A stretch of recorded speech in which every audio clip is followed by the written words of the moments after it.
Msaidie huyo mjukuu wangu. Kwa maana mimi sina kitu nikaanza kumsaidia, si ya kukula, si ya nini. Familia moja katika mtaa wa Kisimani, kaunti ya Mombasa, inaishi kwa majonzi makubwa baada ya binti yao kuugua ghafla ndani ya kipindi cha miezi miwili iliyopita. Mary ni mtoto ambaye tumekuwa pamoja naye. Amekuwa mchangamfu katika maisha yetu katika wakati wa uzima wake.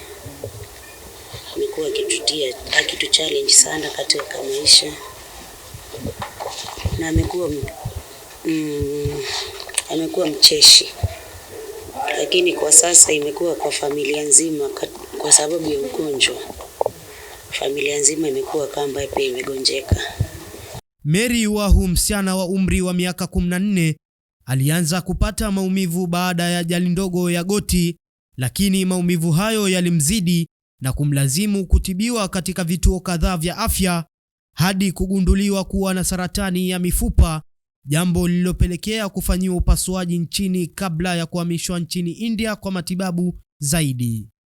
Tumespend almost 1.5 kwa sababu tulianza Makadara, tukatoka Makadara tukaenda Kenyatta, akafanyiwa kemo 3 pale Kenyatta. Kemo moja ilikuwa ina cost almost 200,000 na amekuwa hapo ameadmitiwa, amekuwa in and out. Kwa hivyo tumejaribu Kenyatta, tumejaribu Makadara, mpaka sasa tumefika India.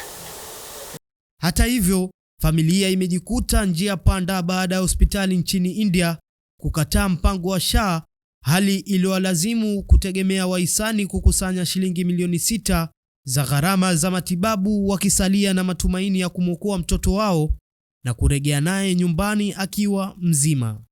Na SHA walikuwa wanasema kwamba watatupatia kati ya 500,000 na 800,000 katika hiyo hospitali tuliyokuwa, kwamba hawangeweza kuchukua SHA kwa sababu SHA walisema ya kwamba wamekuwa na deni tangu wakati wa NHIF, ambapo hiyo deni hawawezi kuongezea up to mahali ambapo imefika. Kwa hivyo wakasema hawachukui SHA kabisa.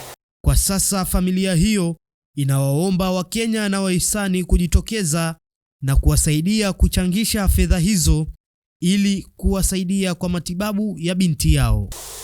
Nikiomba tu Mungu awape uwezo, msaidie huyo mjukuu wangu. Atusaidie tumtibu mtoto wetu, arudi nyumbani akiwa mzima. Nikiripotia Al Hajar TV, mimi ni wako Abdurrahman Alui.